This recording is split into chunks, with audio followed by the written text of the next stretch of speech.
Hello, everyone. Who will take care of our special needs child when we're gone? That question, or the answer to that question, is really what started this whole discussion. And getting that answer is what we're talking about today. Ryan Platt has joined us today. Ryan, say hello and tell us who you are. You got it. Hi, Keith. Hi, everybody.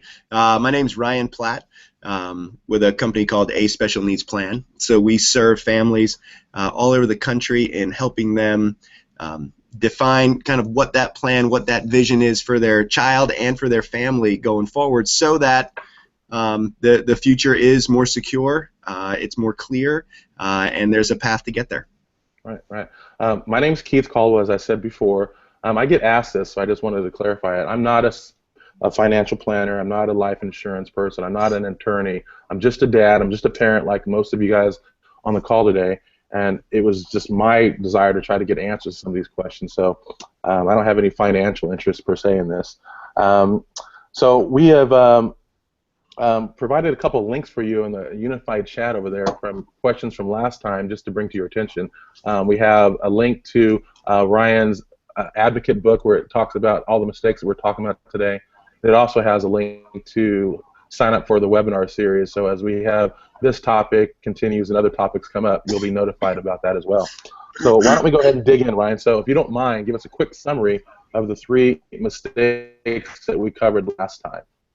Yes, so the 3 mistakes we covered last time was, number 10 we had, not making the next caregiver official. So what does that mean? That means obviously as the parent or caregiver today, you're the one in charge of day-to-day activities. You're the one in charge of your child's life, making sure that they have what they need. Who is going to be that next person after you're not able or after you are gone? And making sure that you do that and you write that down in your will, so that again the court system has some guidance on who you would want to be in that role.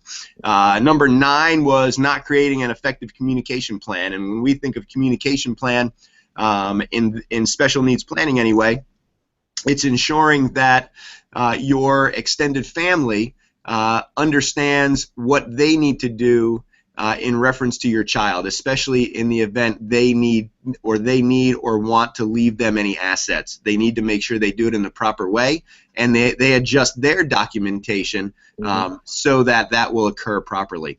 The other part of communication is, again, for that next caregiver, so that they know what to do on a daily basis. They know what physicians your child goes to, what the phone number is, what the address is, if they go to any therapists like PT or OT or speech, where they are, how often do they go, do they take any medications, any prescriptions, do they have any behavioral issues, do they have any items that certain things can set off certain behaviors. We want to notify this next caregiver of those items. So again, as hard as that transition can be, we can make it as smooth as possible. Number 8 was not understanding how your Social Security decision when you get to retirement can impact your child's government benefits. And this is for everyone that has a child who was deemed disabled before the age of 22. If your child fits that mold, then your decision on your Social Security retirement will impact how much money your child receives on a monthly basis. So that's number 8. We just need to understand that so that your decision can be appropriate and can not only fit for your lifetime, but can also ensure and fit for your child's lifetime as well. Okay, excellent. Thanks, Brian, for the quick recap. So let's dig into the next sections too. So what is number 7? Yeah, number 7 is something that we call using the Disinheritance Model. And whenever I say Disinheritance Model, I get a lot of strange looks. Yeah, I gave you one. Right, exactly. Yeah, and so the Disinheritance Model means that I'm going to leave all my assets to another person and ask them to take care of my child. So a lot of times a parent may be a parent of 2 or 3 children. One has a diagnosis, right? One has special needs, and they're going to leave all their assets to the other child and say, hey, would you take care of your sibling for me? That's what a disinheritance model is. It means you're basically disinheriting your child with special needs and leaving all your assets to another child or another individual, with the hope that they take care of them. You know, I want to ask him about that, because Yeah. that immediately sparked something to mind for me. Is what about the case of, you leave all the assets to this other individual and they get in a car accident and they get sued, all those assets are potentially at risk. Or number two, the person is married, they get a divorce, and all those assets are at risk as well. Is that true, or is it protected by doing the disinheritance model? Nope. That's probably the two major risks that I always point out to folks. Wow. Is if you decide on that, it's going to be that person or that child's asset. So therefore, like you said, if they are in a marriage that doesn't work out, and those assets are that individual's, well, it's also going to be a marital asset. So 50% of that money, is going to be in jeopardy of going to an ex-spouse instead of to your child with special needs that you were intending it to go to. Or, as you said, Keith, a lawsuit of some kind. Maybe they had a failed business and now they're in a bankruptcy, so that could put it in jeopardy as well. So we just want to be cognizant of there are better ways to do that not only helps to protect your child with a diagnosis, but can also help protect the other people in their life, especially if they have other siblings or a cousin is going to help, or whoever that may be. It also protects them from that level of stress and responsibility to have all that money in their name. Okay, yeah, I can see that as a serious mistake that someone would make, but I can see how people possibly would be trying to do that. So, anything else you want to talk about that one, or do you want to move on to number 6? I think the only thing to talk about there is we're going to talk about ways where you don't have to do that. Okay, excellent. As this list goes on. All right. So what is number 6, Ryan? Number 6 is never define the future needs of your loved one. So what does that mean? Exactly. It's like, wow, that's something else. What that looks at is, when I kind of sit down with families, many times, I ask them, I say, do you have an idea of, what kind of lifestyle you want your child to live, going forward, in terms of the different stages of their life. And certainly, different families are at different stages, right? So, sometimes I sit down with families that have a 4-year-old, and sometimes I sit down with families who have a 44-year-old. Mm-hmm. And so, at different ages, you kind of have a different vision for what that lifestyle is going to be.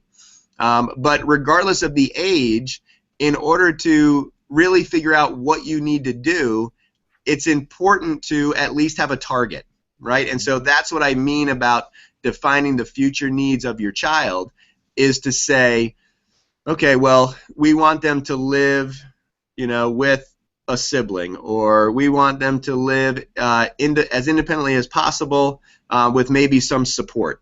So when we start to define what that looks like and dive into the details of that, once we understand the details of it, then we can start to attach kind of what I call a financial backdrop to those needs, right, to that lifestyle. And then once we have that, that's our target, right? That's our target of saying, okay, well, on a financial side, that's what that lifestyle is going to cost us. So now we have to figure out, how do we do that, right? What benefits are we going to be able to receive in order to help that? What are benefits not going to pay for, which means then the family is going to be responsible for, and how do we do that as we're looking at our entire plan? So by having those details, it's easier for a family to determine what our action steps need to be. Mm-hmm. So does that mean then that you help someone sort of think through the cost of that child's lifetime, to say, all right, he's going to need a wheelchair every 5 years or whatever it is, or he's going to need this medical procedure, he's going to need this, and you sort of come up with a game plan about how much it's going to cost over the expected lifetime, and backdrop and sort of backfill that? Is that what you're talking about? Yep, you're exactly right. So, and again, for a lot of families, when we sit down with them, they, that can kind of be an overwhelming task. And so it actually happens through conversation. Interestingly enough, I mean we've done it enough where it usually sometimes happens and the parents don't even know they're doing it. Right. Really. And so it really happens more through a conversation to try to help them to figure that out. But yes, it's not something you really want to be thinking through, right? Right. But you really need to be thinking through, and I think you've gotten really good at sort of eliciting that information from people in a way that's meaningful, but gets the information that you need to get from them.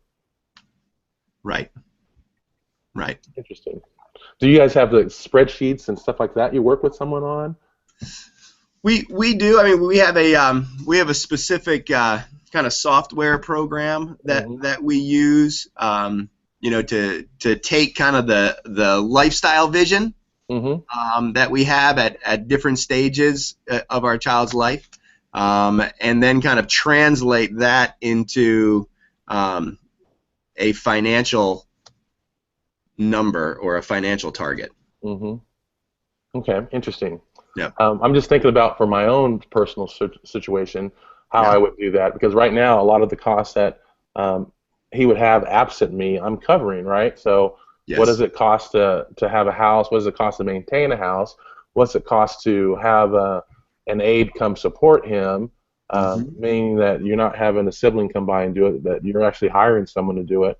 And then what's the increased cost over time going to be for those kinds of things? I'm thinking that can be pretty daunting to consider. So I'm glad that you have you guys as a resource for that. So let's see. So we've covered number 7, number 6, and do you have anything else you want to add on that, Ryan, or do you want to go on to number 5 for right now? I mean, I would just say that although it can be daunting, I would say it's once it's done, it gives parents a fallback in order to make decisions on, right? It gives a platform in order to make a decision, which having that platform, at least families have told me, it's made it easier for them to be able to make a decision, because now they understand what direction they're going in. Well, I would think about it. So if you don't have an idea of what your actual costs are going to be, you have no plan, no idea how to get there. So is it going to be $100,000? Is it going to be $1 million? Is it going to be $500,000? At least some kind of ballpark is okay. It's going to be $500,000 over the next 70 years. How do I get there, right? Like you were just saying, how do I get there? Do I get more life insurance? Do I sell some stocks? I mean, whatever it is as the options, I think that's a really very valuable tool. So I'm excited about learning more about that. Absolutely. All right, shoot on to number 5 for us, Ryan. Yeah, number 5 is in the same vein as number 6, I guess, but kind of focused on the parents, and so that's never securing your own future, and I think and that is the exact response, Keith, that I get all the time. Because we always think about our kids first, but if we're not secure, we become a burden on ourselves, which means there's less available for our child. Right. But I loved your response, because when I said it, you were like, ha ha, oh, what are you kidding me, Ryan? Seriously? Joking around with me? And that is the exact response. I mean, I think, one analogy that I always use for that is I know we've all been on the highway before, and you've all probably driven next to a tractor trailer, right? And so what I always imagine is us as the parents, we're kind of in the cab, right? And our kids are the trailer that we're pulling. Right. So if we drive the cab off a cliff, where's the trailer going? Right? Exactly. It's coming right with us, man. It's coming right with us. Right. And so that's what I mean by never, as you're thinking about this planning, although obviously it's very important to define your child's needs, it's also going to be important to define your own future needs as well. That's you and your spouse.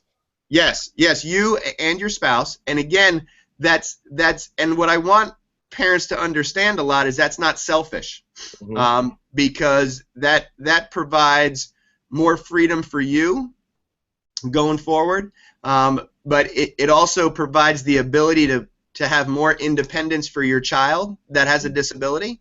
but it's also going to provide a great deal of peace and security for the next caregiver of your child, who may be a sibling, who is maybe your child coming Mm-hmm. up. Because if that child, if that child that doesn't have a diagnosis of yours now has to figure out not only how to take care of you, but they also have to figure out how to take care of their sibling, that's a ton of responsibility when they're probably trying to figure out how to take care of themselves and their own family at that point. Um, and, That's and that's wow. I'm not going to mention her name here because she might be on the call and I don't want to do it. But I got an email from a lady who was describing to me her situation, and this might be similar to other people on the call today. But it was essentially that she's getting up there, 70, 80 years old. She has a son living with her at home, and all the siblings are scattered throughout the United States. And from what I could tell by her email is that there hasn't been a lot of planning done, and she's starting to get very, very terrified about what the future holds for her.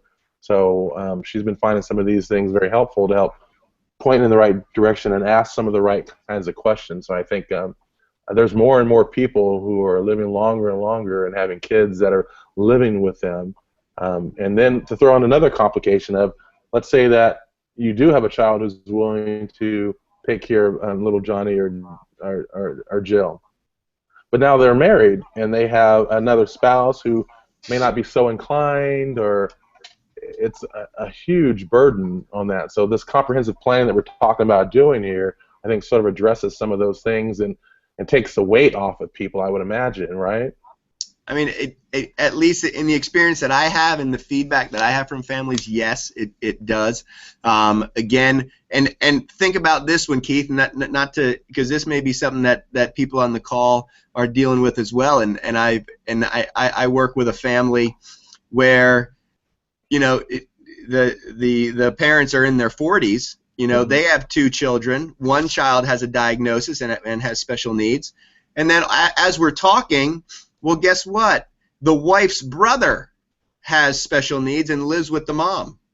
And so now that middle generation, right, the mom who's the mom of one and the sibling of another, that husband and wife team are now responsible for not only the mom going forward, but the brother and their own two kids.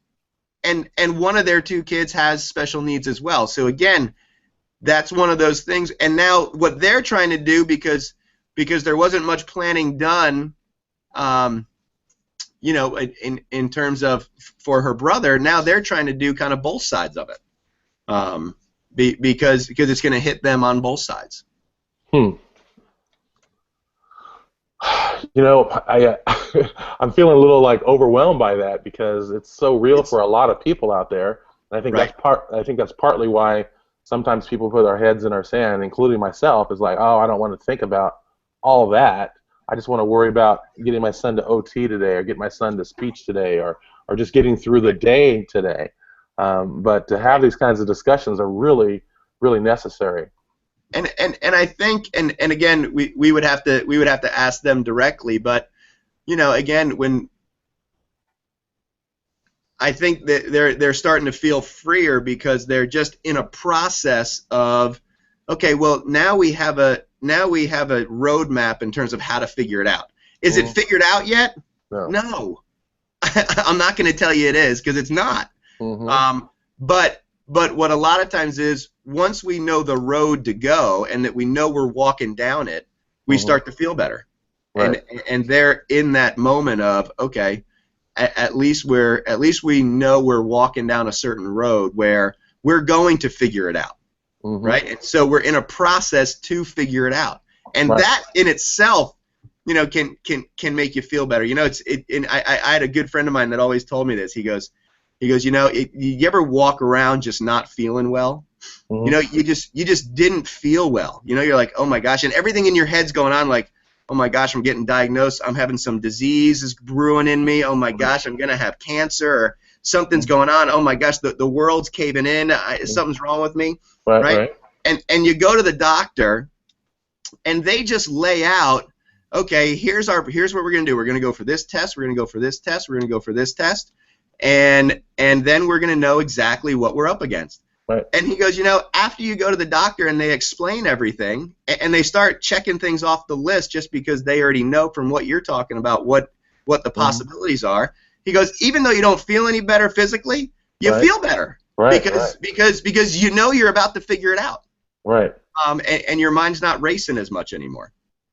You know, I just go back from when you and I first started talking, in terms of the sheer volume of stuff I didn't know, which was a lot and continues to be a lot. I feel a lot better now that I've been asking and working with you and talking to you a lot longer about the areas that I still have holes in and the areas I need to work on, but at least moving forward with a game plan, with the direction, I think is really very valuable. I think that's what we're trying to do here, is help get people a game plan. Right. Yeah. Yeah. And just start, moving, I guess. I think, I was also told once, they said, if you're having a bad day and feeling bad, just get up and move. Emotion. There's a reason why the word is called emotion, right? Because you have to be in motion to have emotion. That's right. So if you want to change your mood, change your motion, right? You have to get up and walk around, or change your direction, or something like that, and that'll kind of change your feeling. I love it. That's a good analogy too. So, all right, Ryan, let's move on to number 4. Number 4 is going to be more specific than the other two that we talked about. It's never setting up a will or other legal documents. So this is getting specific on some of those details that you may want to review if you have them already, or if you don't have them, you want to start thinking about them. And again, just real simply, what a will is a will basically just tells the court system who you want to administer your wishes, where you want your stuff to go, and where you want your people to go. That's kind of what a will is. That's what the will is going to do in guiding the court system after you pass away. Again, the thing about it is, a lot of times when I do seminars, I'll kind of ask the group who has a will. Now, I tell them don't raise your hand because I don't want to really point anybody out, but for all those people who weren't going to raise your hand, you actually have one, because the state in which you live wrote one for you. And I'm sure it doesn't benefit you. So if you didn't write one yourself, you're in luck. Your state assembly, your state legislature wrote one for you. Aren't you lucky? Probably not. Probably not. Right. Probably not. But it's just not going to be your wishes, right? It's going to be, a group of 300 people, or however many 100 people in your legislature, what they decided it should be, without knowing your family or any other family, right? And they're just trying to do as much as they can in a general way, but again, probably not the way you want to. So when you set up your own will, again, it goes by your wishes, which is the important piece. Another legal document for a lot of families that can be important is what's called a special needs trust, right? And we mentioned that disinheritance model before, in terms of leaving all the money to a sibling or another caregiver, that to let them use that money for the benefit of your child. Well, instead of doing that, if you set up this very unique kind of trust, you could put any assets or any life insurance benefits or whatever you have that you want to leave your child into this special needs trust, and so now it's protected just for your child's benefit. And it's not an asset of anybody else's, so if somebody else gets a divorce or gets sued or declares bankruptcy, that money's protected specifically for your child that has a diagnosis. So again, that special needs trust can be a very good tool for many families, because it not only protects your child with special needs, but it's also going to protect the other people in your family that are going to have that responsibility of caring for your child when you're not here anymore. And so it's really a protection tool for the whole family. It's not just for your child with special needs. And I think that's an important element to remember. I think all of us really think, oh, the special needs trust is only for the person with special needs. And obviously, in its nuts and bolts of it, it certainly is, and legally has to be. But when you really, when you extend this kind of planning like we need to do to the overall family, it's a protection tool for everybody. Mm-hmm. That makes a lot of sense. You know, I wanted to go back to number 5 for a quick second, just to clarify. Okay. You had mentioned not providing for your future. As a parent, and I have another child who doesn't have a disability, I got to take care. So when you're considering, you've got to also consider the cost for sending him to college or her to college, marriage, if you're going to pay for someone's marriage, or all those other things too, as part of your overall taking care of yourself. Is there another mistake that parents don't look at that includes looking at the entire cost of running a family, not just the cost of running a family and the child with special needs? You understand what I'm getting at? Yep, and you're absolutely right. So when we think about your own future, you know, we are thinking about what other wishes do you have for other family members as well. So you're absolutely right. Thank you for pointing that out and bringing us back to that point. So certainly if we have other children, what do we want for them? If all of a sudden we're doing this later in life, right, and we have grandchildren, right, and maybe we want to do something specifically for them. Well, again, same idea. That, you know, we want to make sure that the parent is okay, and then what they want to have happen for everybody in their family is taken care of to the best of their ability. So going back to number 4 again, I just wanted to clarify that one. That's why I brought that back. But going back to number 4 with the will and the special needs trust and other legal documents you're talking about, do you have to hire an attorney for the will thing? Do you recommend that, or can you use one of those legal Zoom kinds of things, or what do you thought on that? I know not for the special needs trust, but for the will. How do you feel about that, or is it so important that you should probably have the same person who does special needs trust do the will? I mean, you know, when I look at it, I mean, I would recommend that you use an attorney in your area that has experience with families with special needs.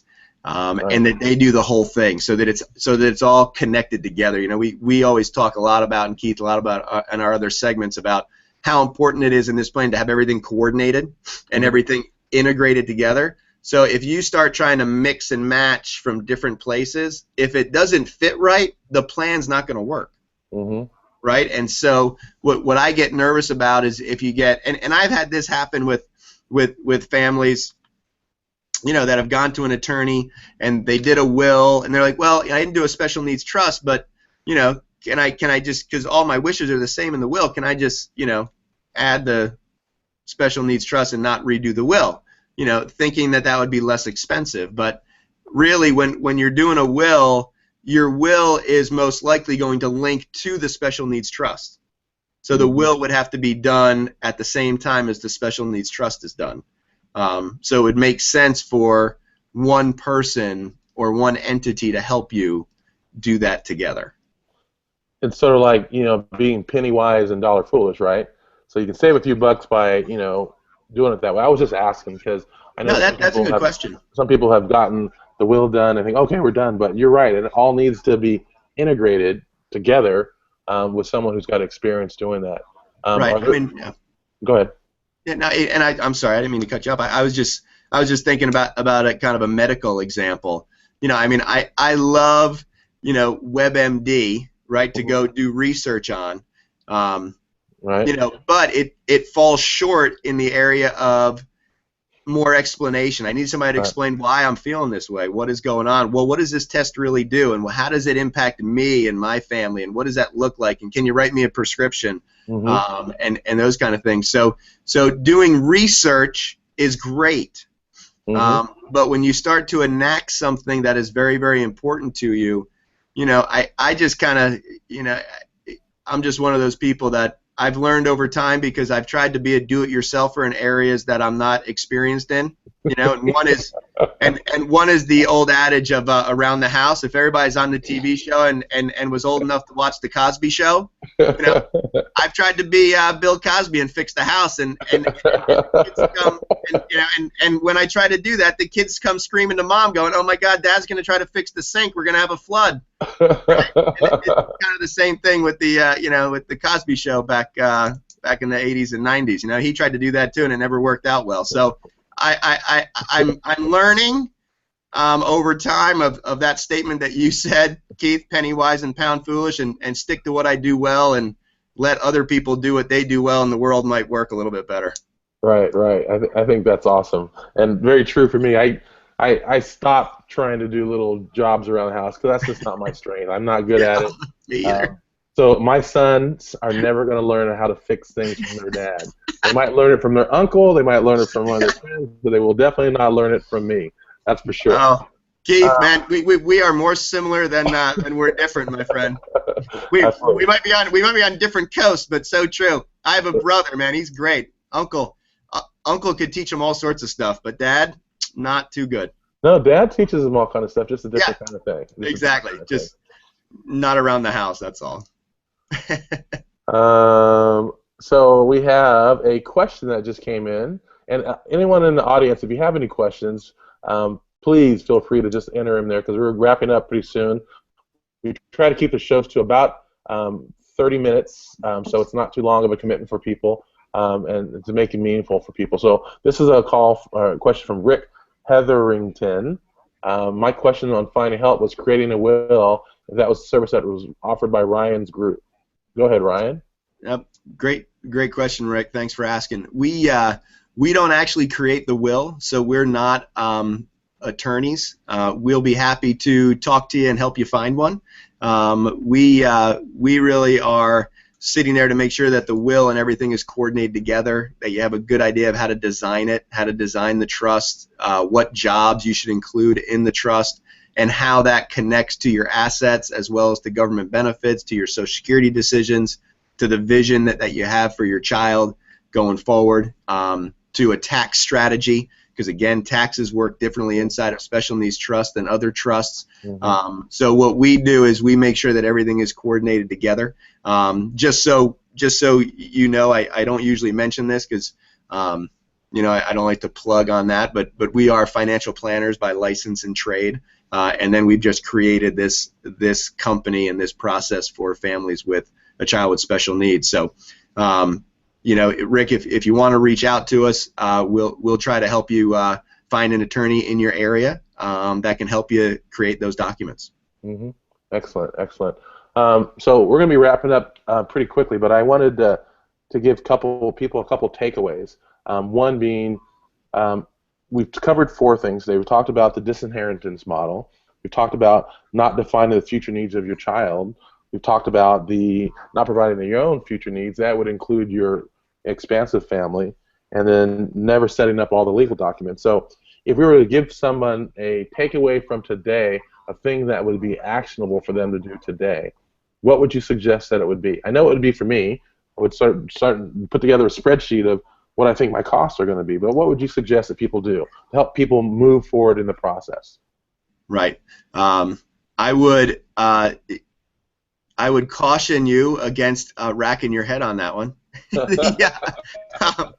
And maybe just go outside and enjoy the sunshine. Okay, I'll do it. I'm in California, so it's really nice. Exactly, my friend. I think the biggest thing to think about is, you know, the jobs that you would want other people to do. That's something that you can definitely think through and focus through on your own without a lot of guidance, right? So, for example, when you're thinking about those legal documents, some of the jobs you're going to need is who is going to be that future caregiver, right? Who would you want to run the day-to-day activities for your child or children, depending on how old they are? And then is there a possibility that there's a secondary in case that person can't do the job? The other job is, you know, in the trust, who would you want to be the trustee? Right. So who would you want to manage that trust? And again, some of the things you want to think about there are, I always think about, one, that person should have hopefully an emotional connection to your child so that they care about them. Number two, another job of a trustee is to make sure they manage the money appropriate so it lasts as long as possible. Number three is they do a tax return. And number four on special needs trust, probably, for one of the most important ones to keep government benefits, is that this trustee understands the distribution rules of a special needs trust. And many times you can't find all four of those things in one person, right? Yes, I would imagine. So you may want to have a family member involved as a trustee, and then you may want to have like an administrative trustee or a trustee advisor that can help, that has experience helping in those three areas. And Rick, that's certainly an area that we work in as well, to help people manage those trusts when they get to that point, to help those family member trustees do those three other jobs, so that they do them right, and so that trust continues to qualify, and so that their benefits continue to qualify, or so the child continues to qualify for benefits. Say that 3 times fast. Yeah. Hey, we got a question from S.R. Hen. A special needs trust will SSI and Medicaid for the disabled count this trust as income? The assets inside of a special needs trust, as long as it's a properly designed one, will not count as an asset for the individual with the disability. So you can have that as an asset, and it will not put them in jeopardy of qualifying for SSI and Medicaid. Now, when you say income from the trust, this is a very important element here.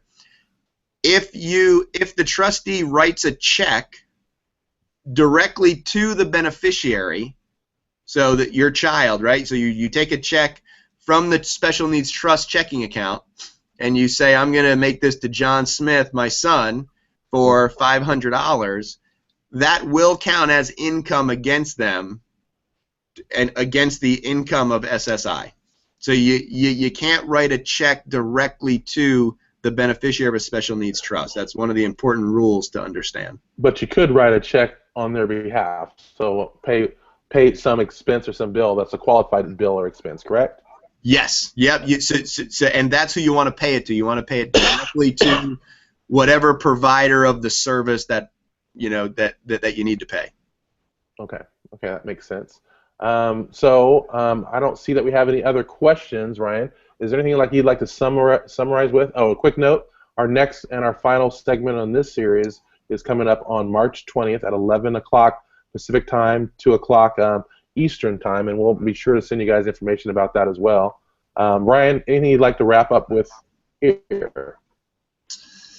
Yeah, I mean, I would just wrap up by saying, take this information as your continued research, and as you're thinking through different pieces, determine when it's the right time for you to either review the plan that you already have in place that maybe you created a little while ago but not sure it's still accurate, or really start to think about a timetable that you can consider in starting to really put together your plan going forward. Right. And then come back on March 20th and see the final 3. It's a very exciting time. I mean, the drum roll. Here we go. Wow. I mean, I can't believe we can even wait 2 weeks. It's going to be amazing. Right. We're going to have fireworks going on behind us. Exactly. Wait for those. All right. Everybody, I just want to thank you guys all for joining us today. As usual, Ryan, I always learn a ton of information from you, just a wealth of knowledge, and I appreciate everything that you do. Thank you very much, everybody. Everybody have a great day.